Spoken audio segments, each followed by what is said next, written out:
Yo, everybody. Welcome to Off Panel, a weekly interview podcast about all things comics brought to you by Sketch.com. I'm your host, David Harper, and this week's guest is the writer of comics like Ultimate Spider-Man, Aliens vs. Avengers, and the upcoming Imperial at Marvel Comics, as well as one of the heads of Three Worlds, Three Moons over on Substack. It's Jonathan Hickman. Thanks for coming on. Hey, man. It's been a while. I know. It's been like 3 years. How are things? Good. I mean, and it's been 3 years since we did the whole group one with Through The All mics? Three Moons. Yeah. So I don't think we've done a one-on-one in longer than that. The last one was 2021, and it was like you were coming right off. I think you were just going into Inferno, and I think Three Worlds, Three Moons had just been kind of announced. So a slightly different world for you then, I guess. Yeah. So, and I don't do these at all anymore, but I figured it was a good time to catch up and, you're a persistent fellow. So I assumed it was just because you want to roast me. I have to admit, my wife will never forget the fact that you told me that if I remember correctly, at Emerald City Comic Con, you told me I had the voice of a much shorter man, and she thought it was the funniest thing in the history of the world. And I was so perplexed. I'm like, what does this mean? But it's spectacular. I love it. that sounds like some awful shit, I would say. Yes. This is a complete aside. We were talking about sports before we started recording, but are you going to try to get tickets for the World Cup next year? Okay. Tough call. A hell of a Champions League game today. We're recording this on the day. Inter Milan and Barcelona. I watched a lot of it. 3-3. It was a crazy game. But obviously I watch every single game of the World Cup when it's time for the World Cup. I don't think I've missed a World Cup game since 1994. So I've seen all of them, including that in the middle of the night one in Korea with the Korea-Japan one, where the kickoff times were like 1, 3, and 5 a.m. Yeah. I can get tickets to games at the World Cup. I probably will not buy tickets to any group stages or any round of 32 or 16 knockouts because you have to miss other games. And that seems wrong to me. Saying that, if the U.S. goes on a run, I will probably pay the equivalent of a pre-tariff Japanese import car to go, to whatever games I need to go to. And, I hope I have to spend the money. The idea of watching the U.S. play in we've made the quarterfinals before, so that's not as much of a big deal. And we made the semifinals, but that was in the 30s. But if we make it to a semifinal or a final, I'll be there. Yes.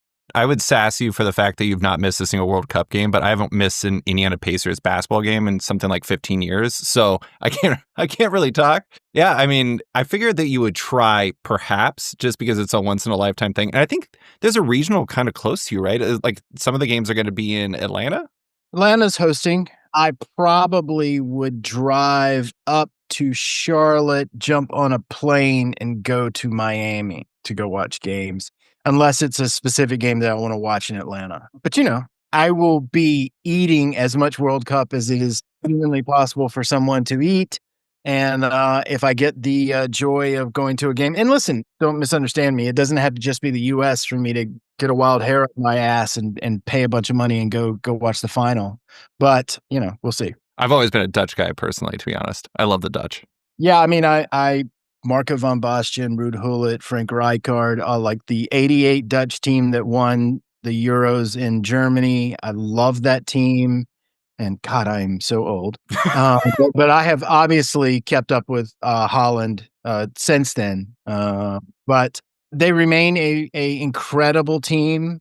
You could argue at that point, it was them in Spain that played the most beautiful European football. Mm-hmm. Don't know that is maintained being true over the years, but no one wants to be listening to us talk about it. I know. We'll move on. I was about to reference Daily Bleed, and I'm like, it's time to move on. I was getting ready to go into a crazy rant about Spanish soccer, and I'm not gonna.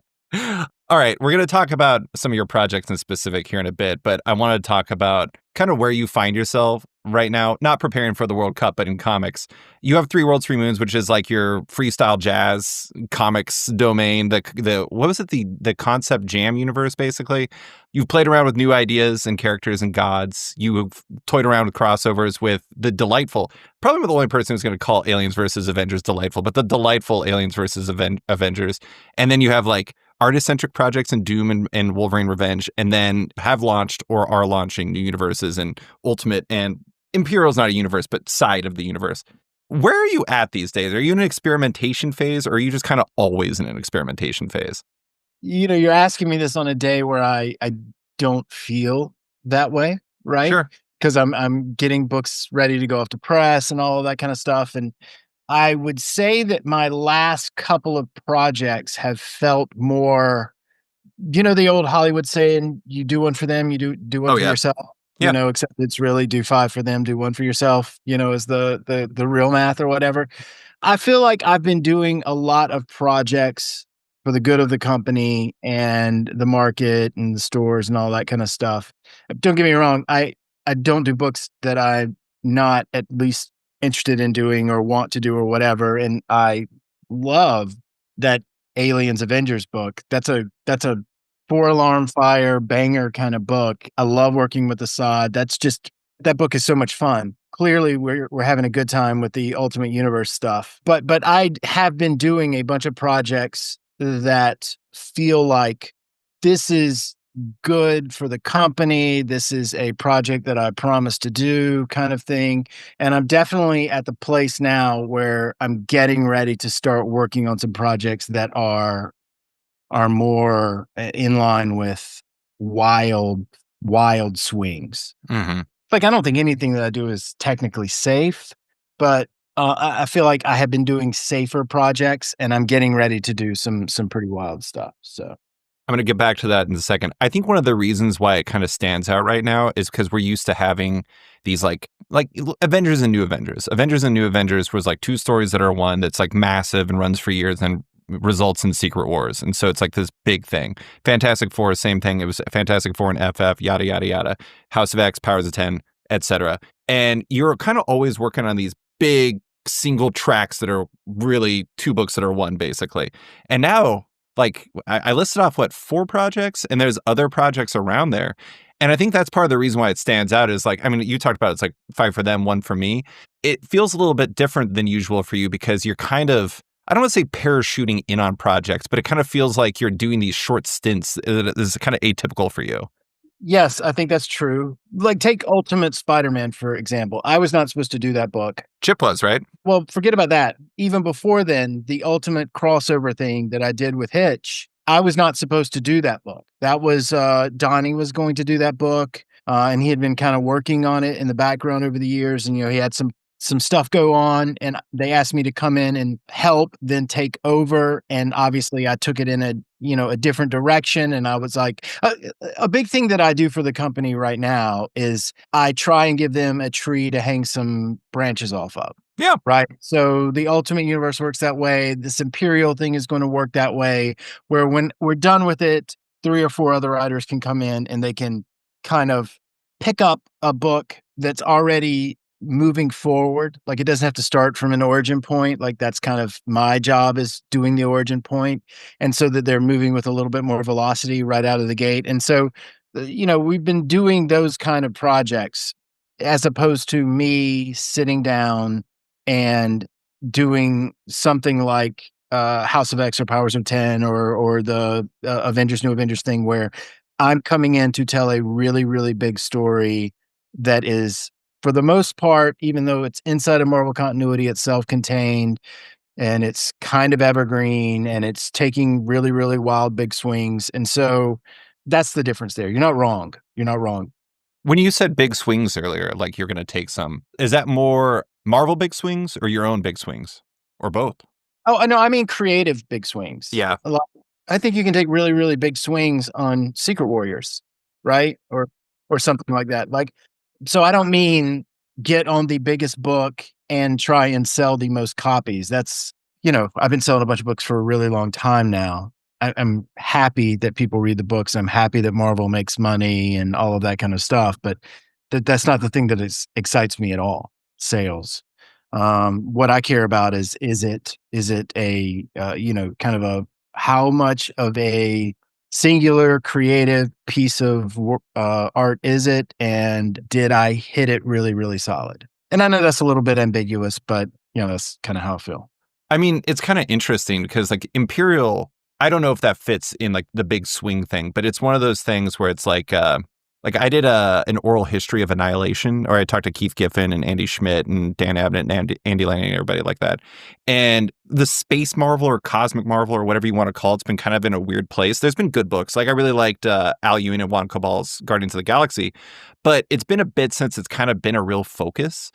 And I'm not saying it's necessarily a big swing, but is part of the reason why Imperials a focus is because it's a fixer-upper. It's an area that needs help, perhaps. It is. We like those books. We like those kind of books. I love Annihilation. I love Marvel Cosmic. We have so much good stuff. There's so much fruit on the tree that it's a shame that we're not picking it. And so this is absolutely 100% hey, let's see if we can't do in the Marvel Cosmic corner what we did in the Ultimate Universe, where we take a small group of creators and we have a really cool inflection point, and then we just see if we can make the book sing. And it's the same recipe: hire good talent, get out of the way. Let's see if they can make their books work. And of course, that'll be up to them and if fans dig it or not. I mean, in a weird way, that's not like super different than House of X and Powers of 10, really. It's like you were kind of setting up the scale. It's the scale. Like one is controllable. The other one is a massive, like you can't steer 14 books. Right. It's a island unto itself, Yeah. Terrible analogy. Apologize. But like it has so much gravitational weight, not just in we're doing 25% of the books we're doing are X-Men books. 25% of the money that we're making is on these X-Men books. We have to make as much money next year as we did this year. And actually they would like us to make a little bit more. And so you can't, that office has to keep producing that level of revenue and therefore that number of titles. I mean, there are things that you can do to offset that. You can have half the number of books, but they double ship. And I don't know that that's not creatively a more interesting thing. I think it worked when we were doing that during Marvel Now a little bit. There was a tighter group of titles and everything was double shipping. I don't know if fans like that or didn't like that. I don't remember, honestly, that far back, and I think that was called Marvel Now. Yeah. But when you're talking about, the X line of books, it's so massive. You can't focus it. It's like trying to take photographs pointed at the sun, like everything's blown out. I mean, it's so big. And the only solution to that is for Marvel to produce a more diverse line of comics, and that's kind of what we're trying to do on the other side. But if we can get 4 really, really good titles that do well on their own, and then we do 4 more a couple more years later, you don't need 10 Avengers books and 14 X-Men books, right? So, and also I think some of that is forgive me for the inside baseball stuff, but DC doing really well right now is actually really good, because it doesn't mean that Marvel has to produce as many books, but to get the end result of what appears to be a quote healthy market, unquote, and so I think that's good too. So we'll see. I mean, it's going to take a couple years, but we'll see what the other side looks like. I mean, the other thing too is I have a nerd term for those, like the Ultimate books and Absolute books. I call them micro lines, where it's just like you just have to buy into these like 4 books and you kind of get everything you need. And I kind of think readers are being trained. I don't know if that's the right term, but whatever. They're coming to expect that is like a structure that works for them. And I think that's one of the things that's really interesting about Imperial is like you mentioned Annihilation. Annihilation starts with a prologue, right? And then has this miniseries that build into the main series. And then after that, books come out of it. And like, this is kind of it's a recipe that works. It's a recipe that works. And like, how do you apply that to different things to make interesting superstructures for everyone to build off of? That kind of seems like kind of a core focus for you right now. Yeah, I mean, that's the plan. We'll see how it goes. Fingers crossed. You had mentioned, I think it was like Entertainment Weekly years ago, Entertainment Weekly interview, where you said that Marvel doesn't really pay you to write ongoing monthly books, and there's an expectation for you to write bigger books that have a wider reach than that. Do you kind of see your current project mix as like a reflection of that? I mean, that's a true statement.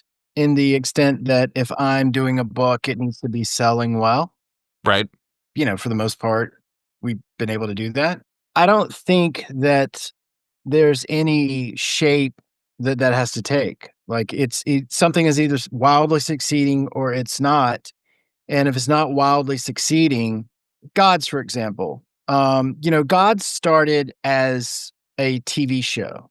I don't know if I've said this I think you before. did. It was for like Marvel Unlimited, right? Or Marvel, an app or something. It was still when publishing controlled Marvel Television. So they were still doing all the Netflix shows and all of that kind of stuff. And we were going to do some micro shows. And so I wrote Gods for that, but it was all standalone kind of episodes. It didn't have the through line of the Doctor Strange when whole kind of thing. And we added that to do the comic because we had it and we just were going to put it out and we were going to see how it did, and it did fine. Uh, I just, people, um, I think it's not considered a success, even though it's sold better than, especially in trade, than a bunch of other Marvel books. It's just not at the height of where I'm expected to publish books. And so, therefore, not as successful. And so that's all I mean by that is if I do a book, it needs to do well, and if it's not doing well, I need to do something better, and that's okay. Those are the rules that I'm playing by. That's fine. We never talked about Gods, but I do want to say I actually really like Gods. I love the penultimate issue with Dimitri. That was great. Really good work. Thumbs up. You and Valerio killed it. Yeah, no, he was great on art on that. It is a perfectly fine Marvel comic book, and I had a lot of fun doing it. And again, Valerio crushed it, but it's just not quite enough. Mm-hmm. I'm kind of curious about, obviously it's a different time than when Avengers and New Avengers was coming out. I think that was because that might have been all new, all different, whatever. There was like a million different things.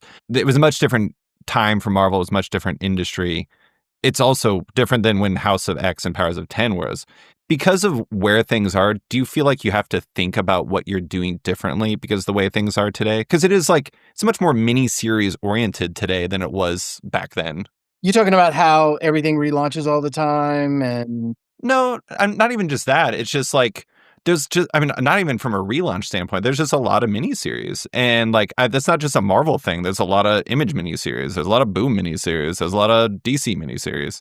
Like it doesn't seem like the market. It really everything is oriented to longer runs in the way it used to be. Like, do you feel like you have to think differently because of that? I don't think differently because of that. I just write the book that I'm doing.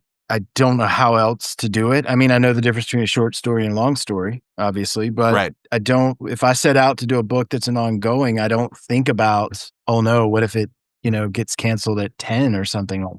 I don't do that. I mean, you have to, it's like that. It's like Gattaca. You can't hold anything back to make it back to the shore when you're swimming out. Like it's you gotta put it all in there. So I do that every time, and a book will either succeed or fail. And in terms of market climate and the amount of ongoings that are again, quote, successful, unquote, I it's obvious the market is different, and I think there are a lot of factors involved in that. I don't think it's good that we don't have an environment where a creator comes onto a book and they feel like they have enough rope to tell an epic story, so they don't. Mm-hmm. You know what I'm saying? Yeah, And absolutely. so I think that's probably detrimental industry wise. But I think we have a lot of structural problems right now, and I don't think they're going away anytime soon. And I obviously don't have the answers to what all the problems are, but I personally don't feel constrained creatively. I don't feel pessimistic about my ability to tell a story, or I don't feel boxed in or hemmed in or anything like that. So I'm just trying to do the best job that I can do. Yeah. I mean, I think the Gattaca comp is great. You've never really struck me as somebody who really saves much for going back to shore. I mean that in a very positive way. Yeah, well, also when I'm off of a book, I'm done with a book. Mm-hmm. Like I don't feel I don't want to write Avengers again. I know saying that I just wrote Aliens Avengers, but obviously that's not anything remotely close to what that book is. You know, I mean that book is Aliens Marvel Universe, but you can't. It's not a cool logo, so you don't call it that. I will say probably the thing that I am most apathetic about in the current market is covers, titles, and solicit copy being honest in any way whatsoever about what's inside of the books. Sure. I would add to that preview pages of the books that come out a couple days before the book drops. I see no value in it. There is no get for anyone. And I may be wrong. There may be a YouTube channel that has 5 million subscribers that does nothing but talks about solicit copy. Okay. I don't know, but it is kind of nice that if I could eliminate preview pages, I think I could get back to, you don't have any idea what's going to happen in the book that you're getting ready to pick up. And I love that, Yeah. And yes, the cover's a lie. The cover is 100% a lie. Like Marco went back and redid a cover when I kind of wrote an outline of what the next 6 issues of Ultimate Spider-Man was going to be.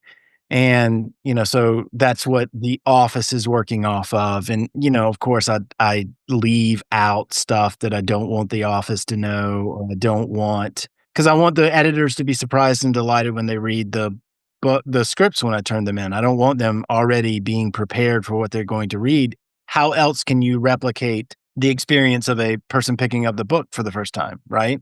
You have to be able to surprise your editor. And so I'm notoriously dishonest and apathetic about those things, but I turned in some bullshit, David, and Marco did a cover off of it, and it's not even remotely what was in the book. And I was like, we probably, this is what actually happens in this issue.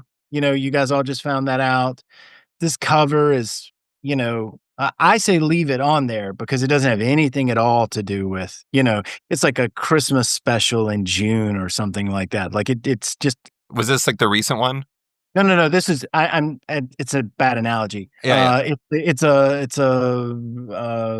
St. Patrick's Day cover in November. Sure. That's how wrong it was for what was inside the book. And so, but Marco was like, I'm doing a new cover. That sounds like Marco. You could tell it just hurt him a little bit. So. He's awesome. He's awesome. I asked Chip if he was ever like sending you emails just randomly saying like, don't hurt Marco because he's my guy. And apparently he does not. But yeah, Marco's great. And now, a quick word from one of our sponsors. Love sci-fi, horror, fantasy, and action? Then 2000 AD is the greatest comic you're not reading. 2000 AD has a whole universe of characters from Judge Dredd and Strontium Dog through to Rogue Trooper, Zenith, Shakara, and many more. In every weekly issue, you get 5 action-packed stories from incredible creators including Garth Ennis, Rob Williams, Alex DeCampi, and Dan Abnett. Get a print subscription and it'll arrive at your door every week, and your first issue is free. Or subscribe digitally, get free back issues, and download DRM free copies of each issue for just $9 a month. That's 128 pages of incredible comics every month for less than $10. And all subscribers get amazing offers like money off vouchers and exclusive products. Head to 2000AD.com and click on subscribe now, or download the 2000AD app and start reading today. And now, back to the show. That's one thing I really appreciate about your work in general is like, obviously you want the artists you work with to succeed, but like, I feel like you always put artists in a really good position. Pepe Larraz and RB Silva were always like 2 guys that I thought were amazing and just needed the right showcase. And then they went on House and Powers and they killed it. Sanford Green on Doom. Like that book is, I mean, that's just a Sanford book. No offense, but I mean, that's like a showcase for Sanford. Well, I mean, he co-wrote all of that. Like that was, he did not need me to come in. And I mean, the dialogue is slicker than it would have been. And there's a little bit more structure there than what he had initially in his outlines, or when he was telling me what he wanted to do. But, that's a Sanford alley-ooping to himself book. So he deserves all the flowers there. And, I've known Sanford longer than anyone else in the entire industry. We live an hour apart. And I used to go to his apartment when he was in college and stuff like that. Like we've known each other a very, very long time. So I was so happy that we got to work together, and I love that guy.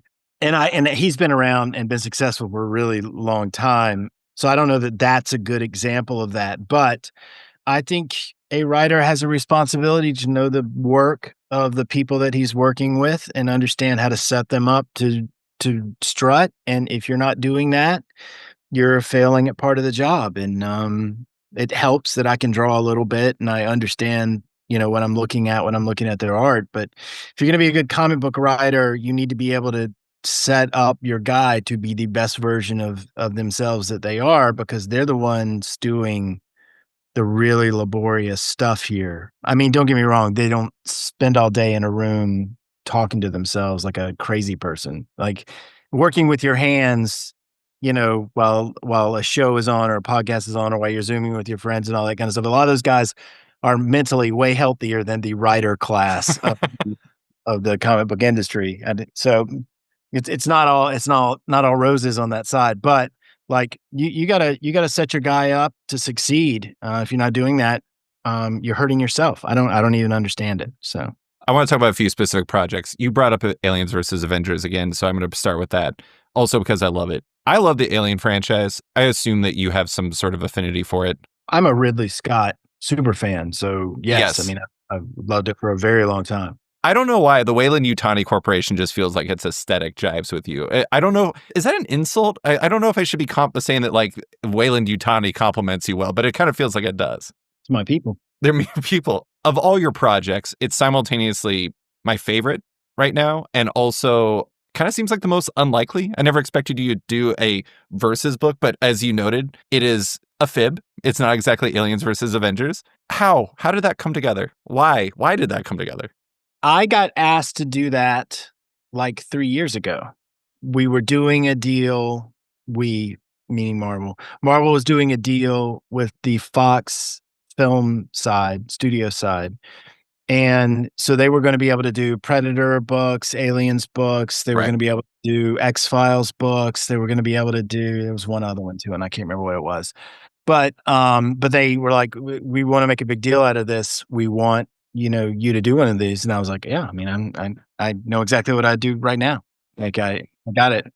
And then when I pitched it to the Fox guys, they were amused at how hard I went into the Prometheus mythology. Oh yeah. I mean, there's a lot of meat on that bone. So I'm really excited about the new Alien Earth show. Glad we got there before he did that, because then it definitely would have not been as cool. But I'm assuming that thing is going to be amazing. That's no Holly, right? It is. Yeah, it is. That's killer. That's so good. Have you seen the teaser video? Mm-hmm. Yeah. Are you talking about the one where it's like first person for the xenomorph or something else? It's a android in the ancient looking future tech, and he's responding to he's saying that there are no crew members left while a woman is beating on the door in the alien. Oh my God. Have you not seen it? No, I haven't. Now what I'm doing after this. You should check it out. This is a quick aside. There's what was it? Predator Badlands had a trailer come out, and like one of the main characters is Elle Fanning playing a Weyland-Yutani robot, and I'm just like, I don't know why. Like you just throw some Weyland-Yutani stuff in there, and I'm all in. It is funny. Like most of these alien crossovers are always like heroes versus xenomorphs. It's like Batman finds some xenomorphs and punches them until they stop being around. And like, I love that you're going like super hardcore into the Ridley Scott stuff. There's a lot more David and Engineer. It's a mild spoiler, but there's a lot more David and Engineer action than most would expect. Does that complicate things at all? Because it is kind of like, and that's Ridley Scott's baby, right? I did not get any pushback. They liked my stuff over there. They really liked the scripts. Every time I turned in a new one, they were kind of excited and then delighted. The fourth one's wild. Is the fourth one out? Is the last issue out? No. Oh, the last one you gave us was Esad drawing. Yeah, never mind. I saw colors for the rest of it today. So yeah, obviously it's not out. But yeah, there's some wild pulls in that last issue. Okay, I don't need to talk about it anymore because it's not out. But no, I found the Fox people delightful to work with, and no notes. like no real notes. But I mean, I knew what I was doing. I'm very upfront about the project when I'm working on it, when I'm pitching it. I know that I want to keep things from them, but what I'm keeping from them are exciting beats and moments and surprises and climaxes and all that kind of stuff. What I do tell them is what the theme of it is and how the structure of it is and what pieces we're going to use. And I kind of like pitching a lot too, David. So Oh, I've heard tales of your retreat pitches. So it's fun. It's a lot of fun to sit around and tell a bunch of people a story. yeah. It is the most visceral reaction you will get outside of the day the book comes out, and by then you can't do shit about it. Has there ever been a successful pitch that you were really surprised by the reaction to? What do you mean by surprised? I don't know, like really strong for it, really strong against it, something that where people were really glomming on something you wouldn't have expected. I don't know. Anything? When I pitched New Avengers for the first time, that was a polarizing pitch. Oh, I know. Yeah, when we did the Secret Wars thing. Yeah. Yeah, that was a very polarizing pitch, but obviously through the telling, everybody, warmed up to it a lot. I pitched a Ultimate Spider-Man thing that a retreat ago, maybe 2 retreats ago. I don't remember. But I told them an alternate version. We could have steak or we could have eggs. It was one of these things. And this is the steak. But if you like eggs, this is what it would be. And the eggs, people loved the shit out of it so much that they wanted to convince me not to do steak. But I had committed to beef. You committed to beef. Yeah. I remember talking to Nick Lowe about the New Avengers pitch, and he was just like, you can't have them killing other planets like this or something like that. It was something about like their with the incursions and everything. And I was like, this is great. I love it. Everything happened faster in the original pitch of it. By the end of issue 6, they had actually blown up a world. Right. It needed more pain. Yeah, yeah. It needed a longer runway. And they were right. That's a good note. I mean, I took the note and embraced it. So with Aliens versus Avengers, I know this is a really dramatic way to put something that features Sinister shooting a gun that fires face huggers. Because I just want to say I was cackling when I got to that part. I loved it.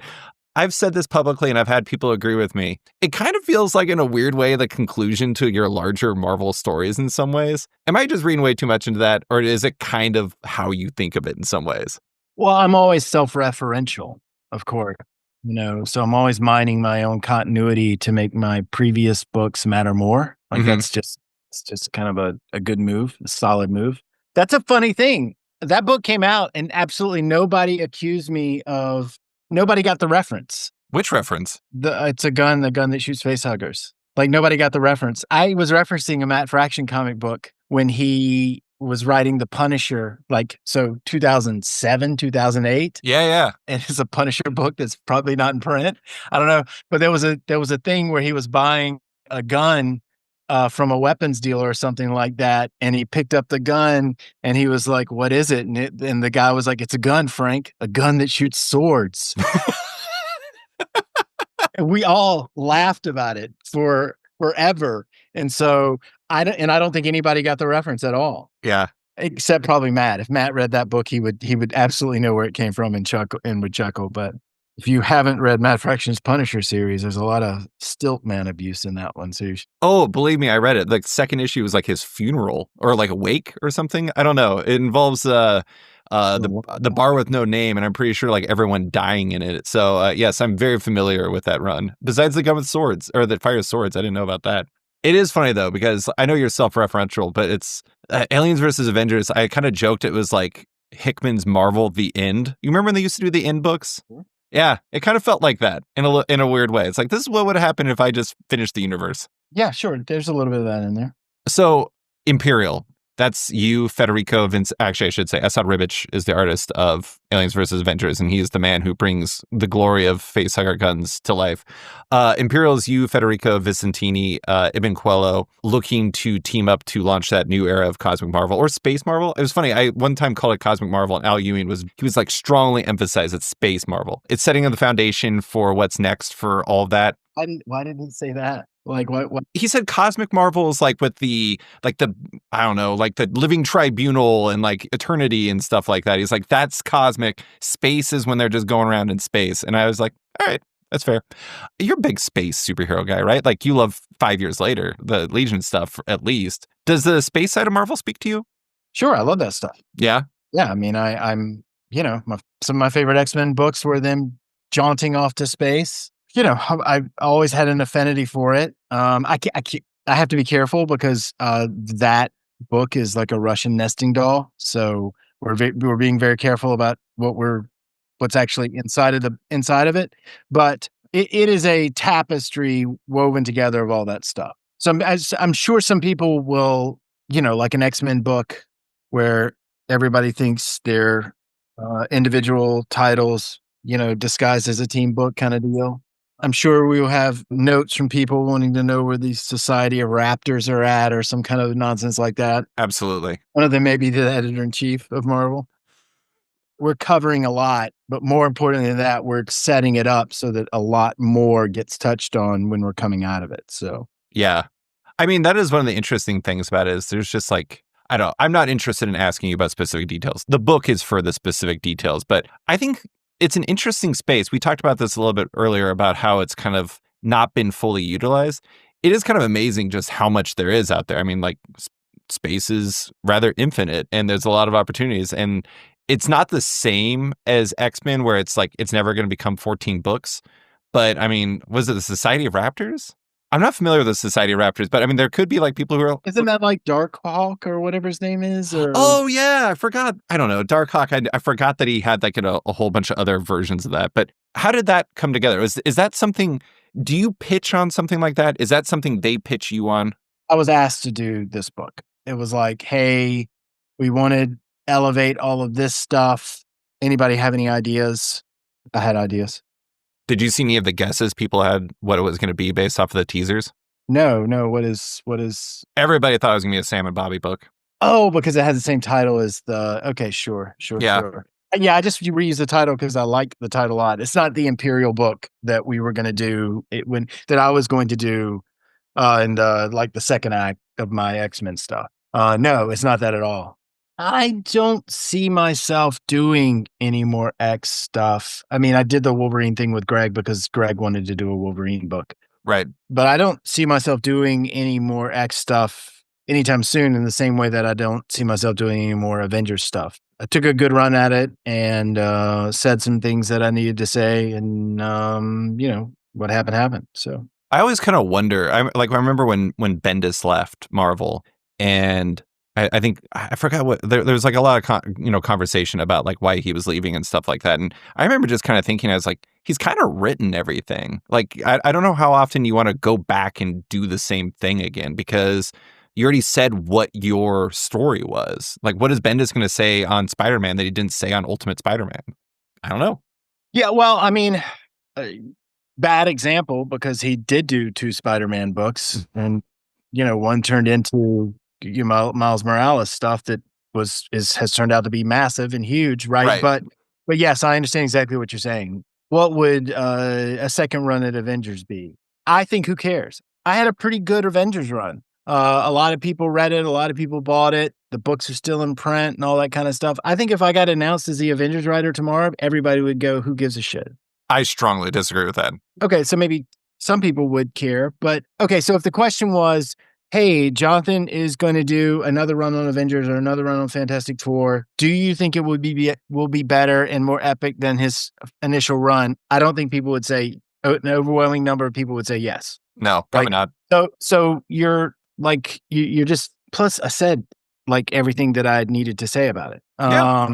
Especially Fantastic Four. So yes, I agree. I don't want to be repetitive. I don't want to do a bunch of I don't want to go back and do different versions of stuff that I've already done. And Marvel has so many characters and so many corners and if I stay at Marvel and I think there's more stuff to do, but at some point 100% I don't want to be writing the champions. Right. Poor champions. Poor champions. You're not gonna write a Stiltman book, man? Come on.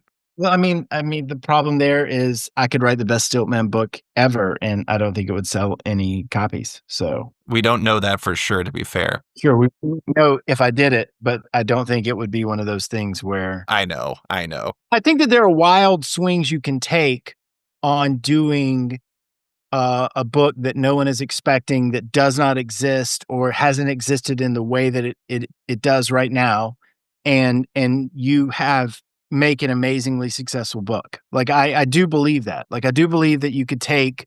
I'm not going to pitch you stuff, but I do think that you could do that.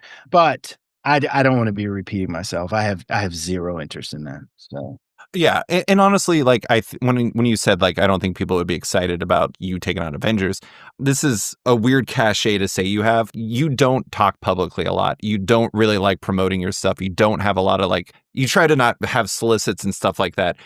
Anytime you do things, people hypothesize about it. People have theories. They got their Hickman theories, man. And so it's like, I think that people like the idea of you doing basically anything. And that's just kind of the nature of it. And especially with like something like Imperial, where it's like you have kind of limitless options. I mean, there's so many things.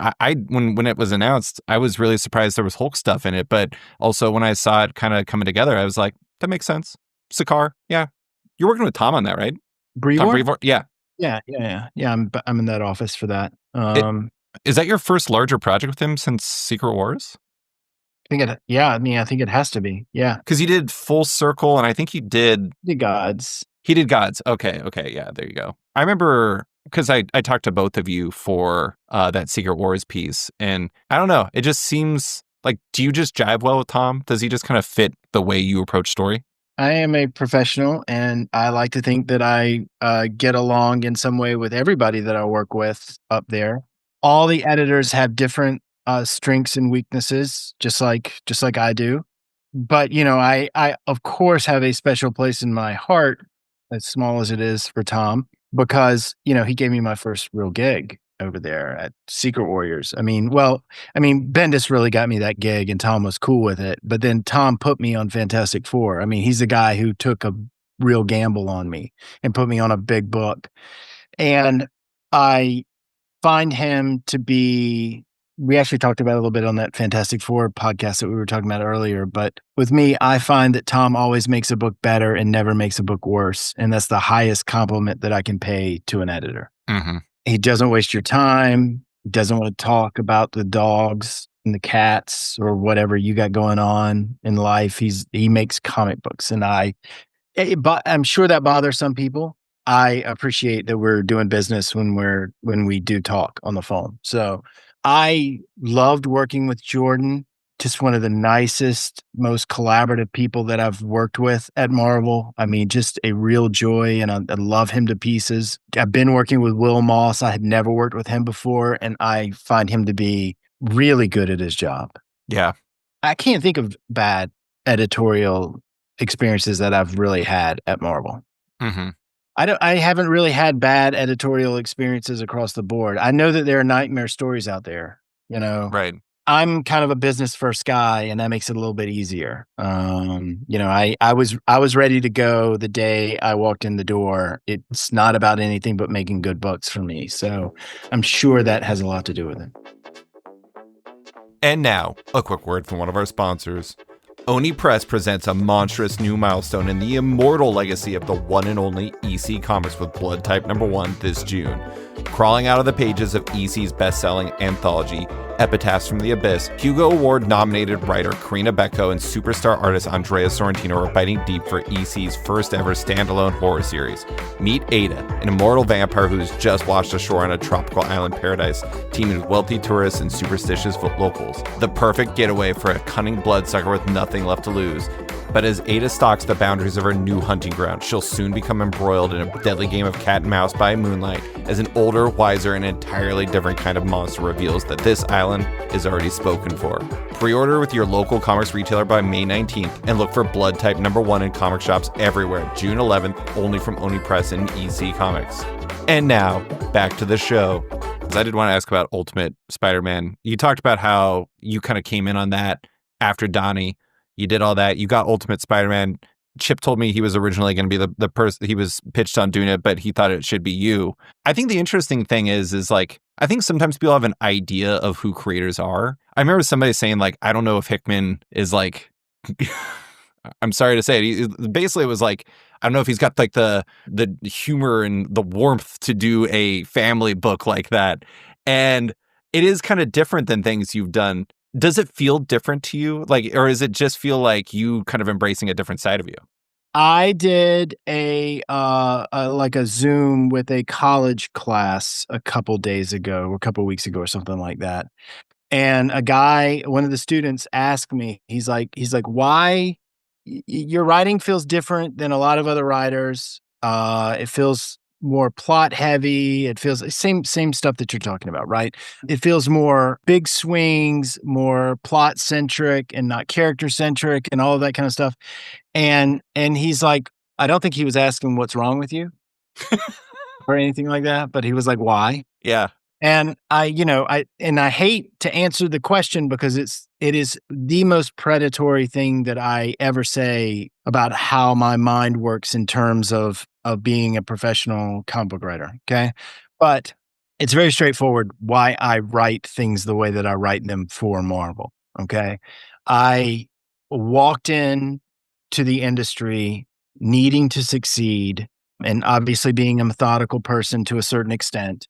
But I could do everything from the day that I walked in the door. I'm not the best artist. I'm not the best writer. I'm not the best colorist. I'm not the best letterer, but I'm not the best designer. But I can put a book together front to back, right? And that just led me to looking at how everything gets put together in the industry and how everything is constructed, like just from a base level.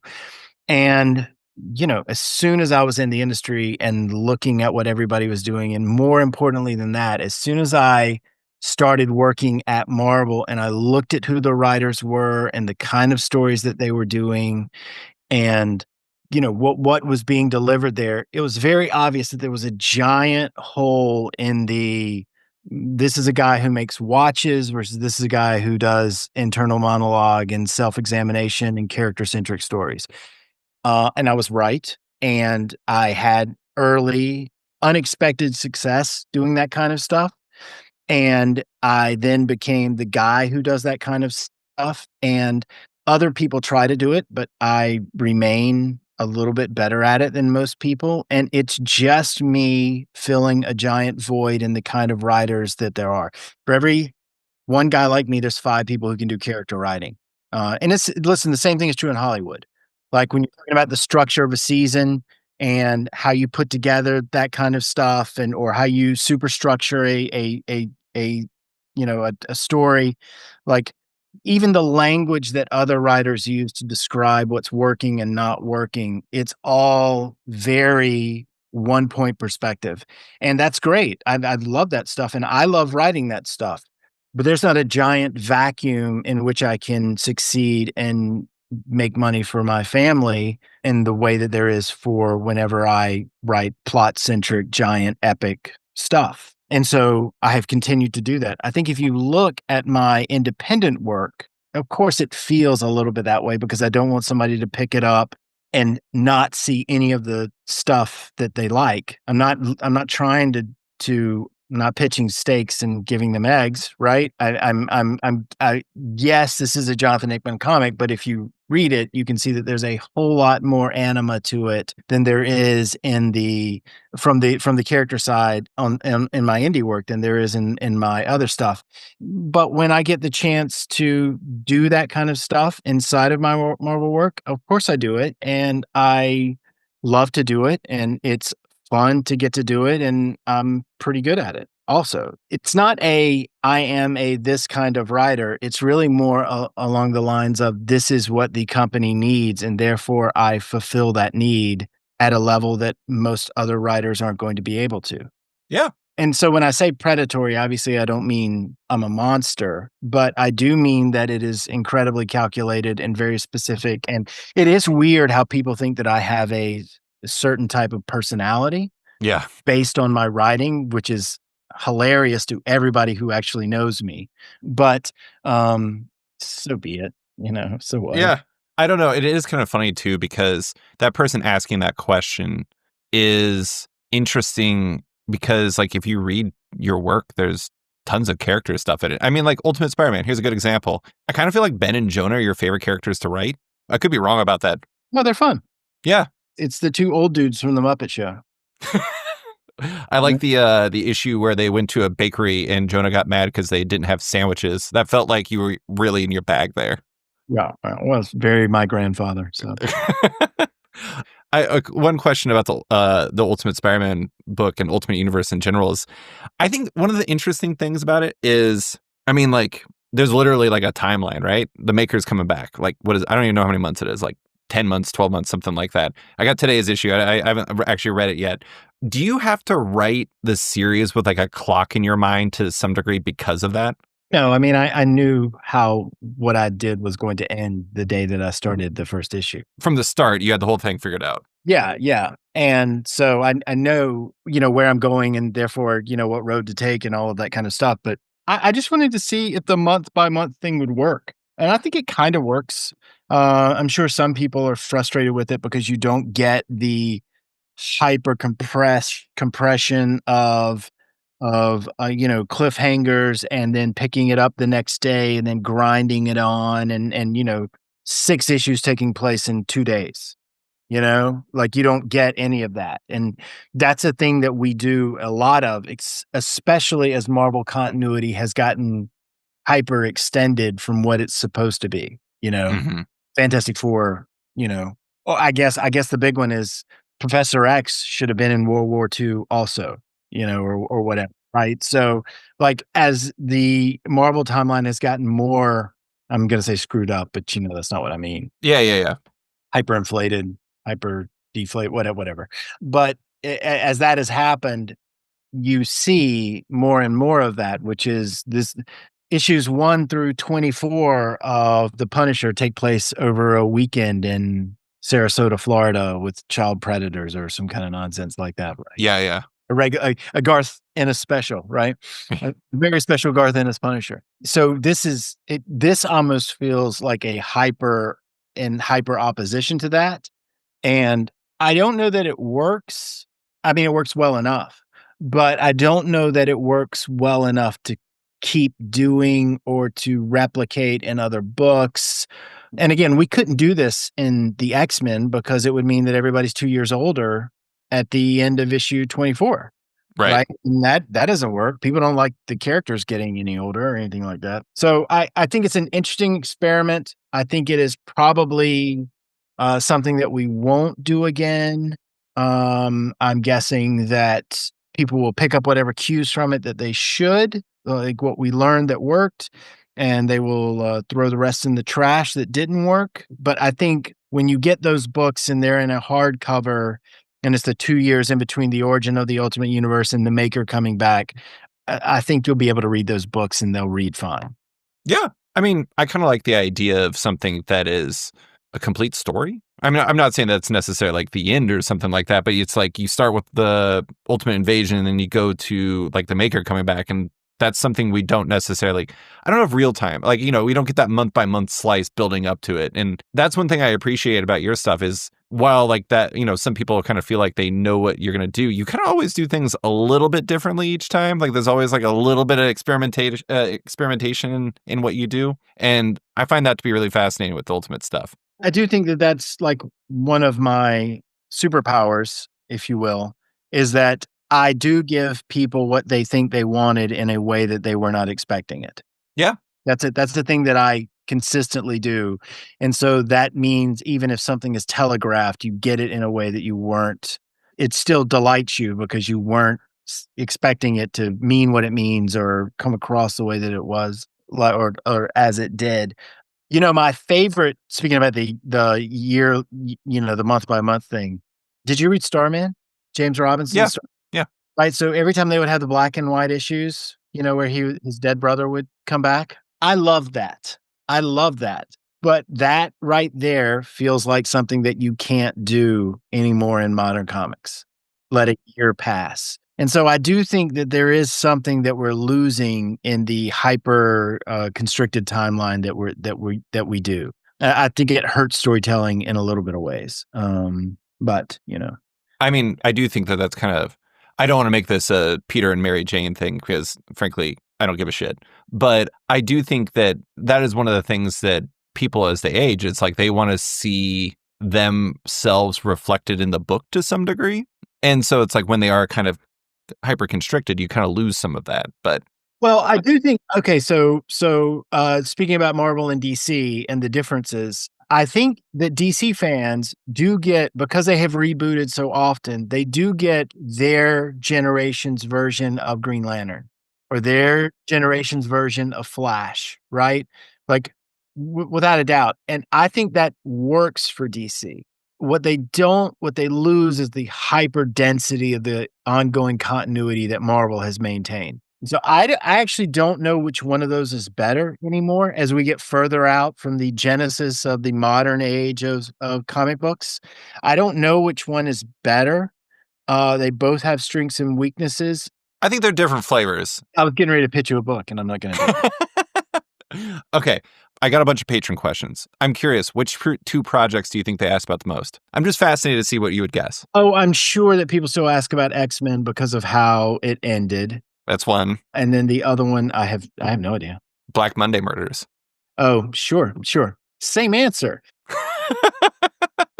Tom and I traded emails the other day. We've got 2 issues left. Yeah. It is like somebody used that as like a jump in to be like, how do you decide when you want to lean creator owned versus when you want to do Marvel? I guess one of the things right now is you kind of got like super served on both of them between 3 Worlds, 3 Moons and all the Marvel stuff, right? Well, I mean, 3 Worlds, 3 Moons is really a much, much different animal than any of the other stuff. You know, we have had a lot of fun doing all of that. We have subscribers. What is that about? Like, that's the first time dealing with that kind of thing. You had a Kickstarter? Sure. I'd never done one of those before. Don't know how I feel about that. And, you know, Nick is really, really driving the car on that day to day because I'm so busy with how much Marvel stuff I'm doing. You know, Mike Del Mundo and I just, you know, we finished our graphic novel and people will be seeing that really soon. And it's gorgeous. But, you know, we just invite a lot of our friends to come play in that universe. And it's a really, really wild experiment that I don't think has anything at all to do with the comic book industry. Right. I'm not even sure. I'm sure all of our subscribers and stuff like that also read other comic books. But we do track emails and we have a lot of like not clearly in other industries. They may be comic book fans, but you know, in other industries that we're getting pickup for. Anyway, I'm sorry to ramble, but I don't think it's anything like the regular comic book stuff. Yeah. And so we treat it that way. Like we aren't as concerned about publishing deals, although we may or may not have one of those. We aren't as concerned about producing books in the way that people traditionally produce books, although we have a bunch of really cool stuff dropping. It's just, it doesn't have the same internal clock. It's not a trains running on time kind of thing. And so, you know, I think if we had to do it differently, we would have had more comics up front instead of it being such a process thing. It feels like it's been season 1, season 2 of it. But anyway, outside of that, you know, I mean, the other mainstream indie thing is I do one till I'm tired of it, and then I go do the other. Sometimes they overlap, and sometimes they don't. And obviously, I haven't done an Image book since Decorum came out. I really haven't done a post-pandemic Image indie book. A lot of that's just because of how busy I've been. But you know, I have ideas all the time and I write all the time. And so you may hear about some stuff in the future that is more in that channel. So I just want to say I really appreciate 3 Worlds, 3 Moons for a lot of reasons, but finally the push I needed to read Adrian Tchaikovsky's Children of Time. Amazing book. Thank you for that. He's a really good writer. He is a very good writer. I've not actually read the second 2 books, or Children of Memory and Children of Ruin, I think they are. I've not read those yet, but the first one, my buddy and I kind of did a mini book club on that, so that was an excellent push. I am going to ask, because I did get like a million questions about X-Men. I'm not going to ask about X-Men. I just want to ask about the experience now that it's all done. You can really ask me whatever questions you have, and I'll just say I'm not answering that or whatever. No, it's fine. I really don't want to dig into it because it's like, I don't know. What is the worst X-Men question that you got? I don't want to say worst. And what was their name? Somebody did actually request to be labeled anonymous because they didn't want their name getting out there, which was amazing. Oh, well, what was that? What was that question? I was the creator-owned one, specifically about Black Monday Murders, really. But Oh, yeah, well, Tom and I will definitely finish that. It's just the world and schedules and me being so busy and then, Tom on his schedule. So it will get finished. It will come out. It's just going to be one of those things like, I don't know. it happens when it happens. Yeah, yeah. I mean, well, I want it to happen, but it's one of those things where it's like it just has to come out when it's done. So The question I have for you, obviously you were a big part of that. You were essential at the beginning, and you were involved until Inferno repped a big part of what? Krakoa X-Men. Oh, yeah, Slightly big deal.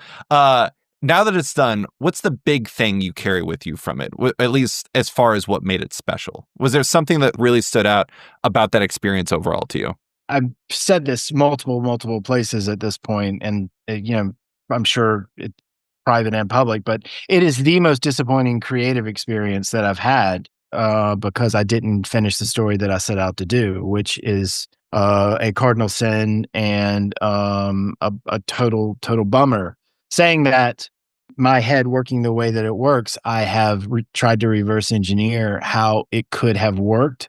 I don't think there's a version of it where it wasn't me not getting to finish it. So, it's a lot of business stuff, COVID stuff, publishing schedule stuff. Like it was a perfect storm of really, really bummer things that just derailed the project. And so it's really, really difficult for me to talk about it or think about it in any kind of positive aspect because I would have crushed it. Like if you would have if you talked to anybody who was in the room for the initial full pitch of what everything was going to, You pitched everything? I told them what the three arcs were. Yeah. Oh, wow. I mean, I reserve the right to, keep stuff back as I always do. But I mean, the point of the book, I was very clear about what it was. If you talk to people who were in the room and they know what the whole thing was, I mean, it's a bummer. It's a real bummer. But, win some, lose some. And, you move on. I will say that I really love the people that I got to work with during a really, really difficult time. I thought I had some banger issues, like some really great X-Men moments. And, I just hate that I didn't get to finish it. So, Yeah. I mean, that is the interesting thing. It's like you said like the two things you didn't finish with Black Monday Murders and Krakoa. It is interesting where it's like people want to bring it up because they lament the fact that it didn't finish. But I mean, you lament the fact that neither of them finished or not finished yet in one of the cases. So it's not like it's a thing that happens in isolation. no, I mean, I don't begrudge anyone that, well, first of all, everybody in that office worked very, very hard. Here's the other thing that one of the reasons why I don't like talking about it is that people immediately think that I'm throwing shade or that I'm upset with editorial or that I'm upset with the company or that I'm upset with the other creators and all that kind of stuff. It's on me to tell the story that I'm supposed to tell, period. Like that's me and the artist who are doing the book. And it just couldn't be helped. And, I don't have any negative feelings about any of the other stuff outside of me not bringing it home, but it was complicated and convoluted. And, I don't think I'll ever talk about it because I think that's shitty. But, I don't, there was no way around it. It was a byproduct of the time is what I would say. Yeah. That is one of the things that, like in the beginning, I was talking about how much your workload has changed since the House of X and Powers of 10 has started, basically. But it changed during a very strange time for the world. I mean, it kind of impossible for things to not change to a significant degree. I mean, when you left in 2021, like the world was still in a super weird place, but also the comic industry, like the direct market was going through this crazy boom. Completely unexpected boom.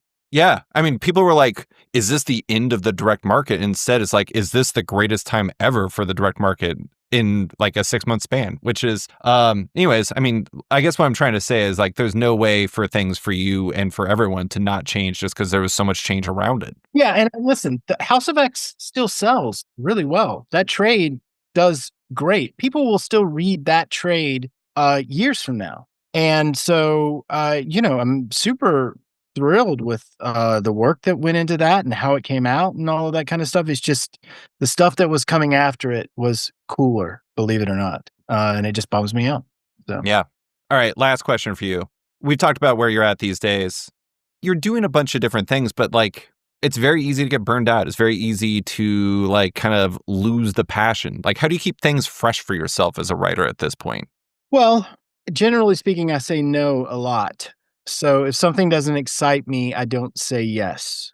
And I do measure things on a pain scale, right? Like, could I tolerate doing something I don't want to do for 3 issues? Sure, sure. Could I do a 10-page fill-in or a 10-page thing in an anniversary issue? Sure, I can do that.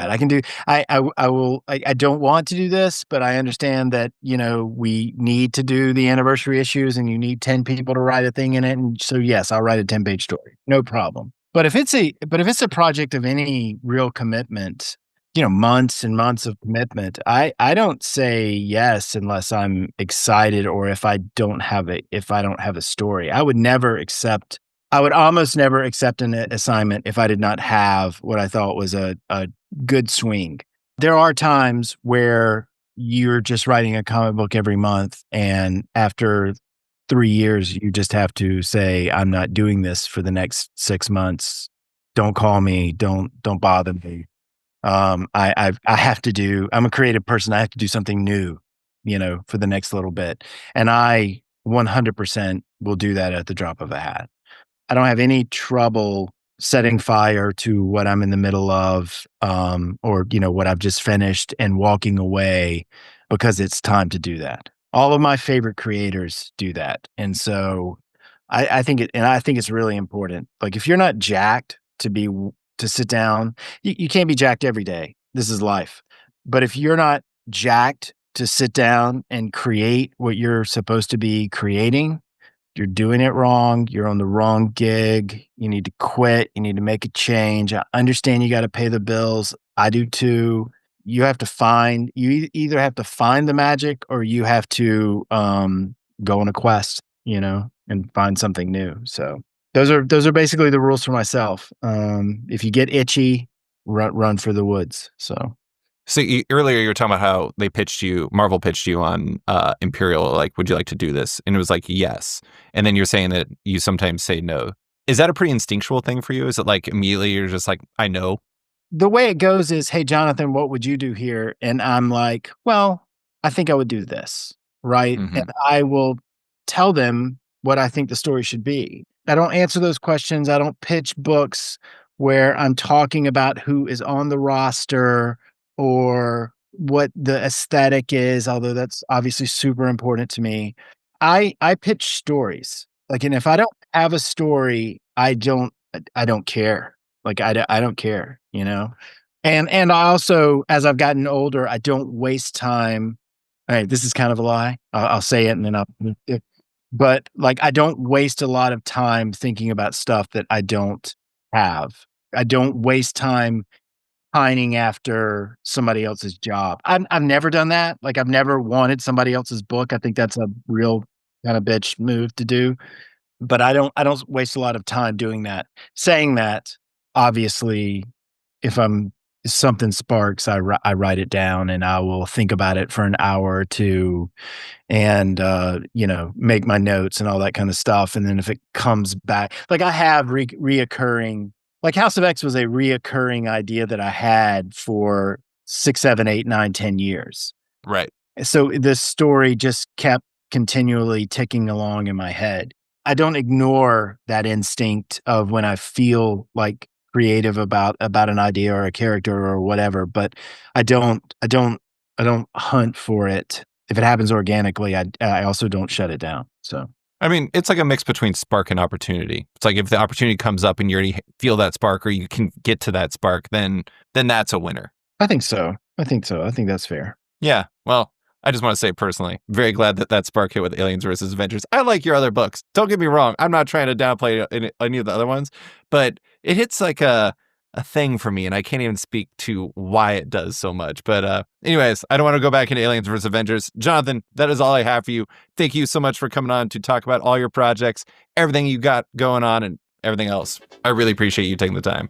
Of course, it was good to do it. So hopefully it won't be as long next time before we do it.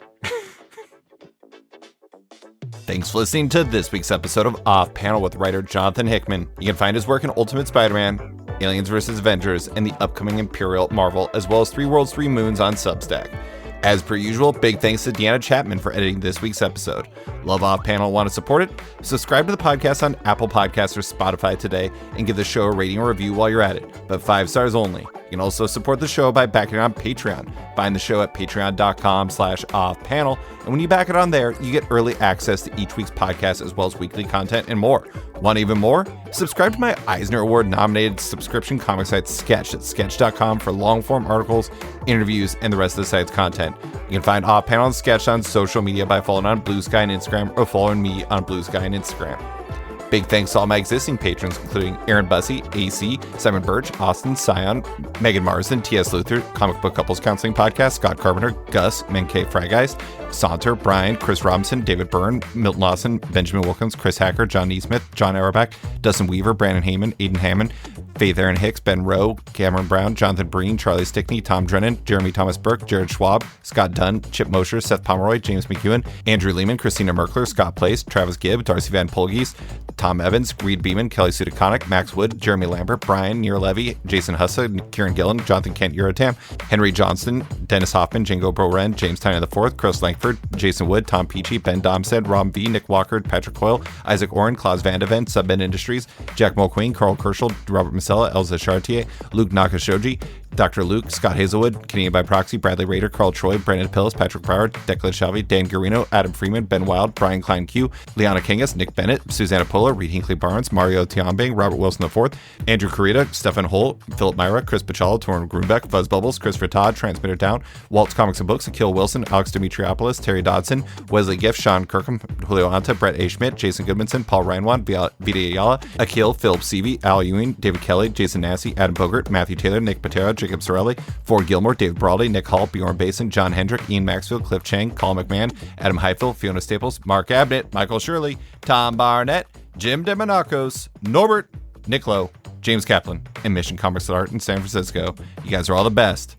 A quick thanks to Wolfpack for letting me use their song Outro as the show's opening theme, and to Upright T-Rex Music, who wrote and performed Off Panel's theme song just for the show. Check out both their music on Spotify because it's completely delightful. Thanks for listening, and tune in next week for another episode.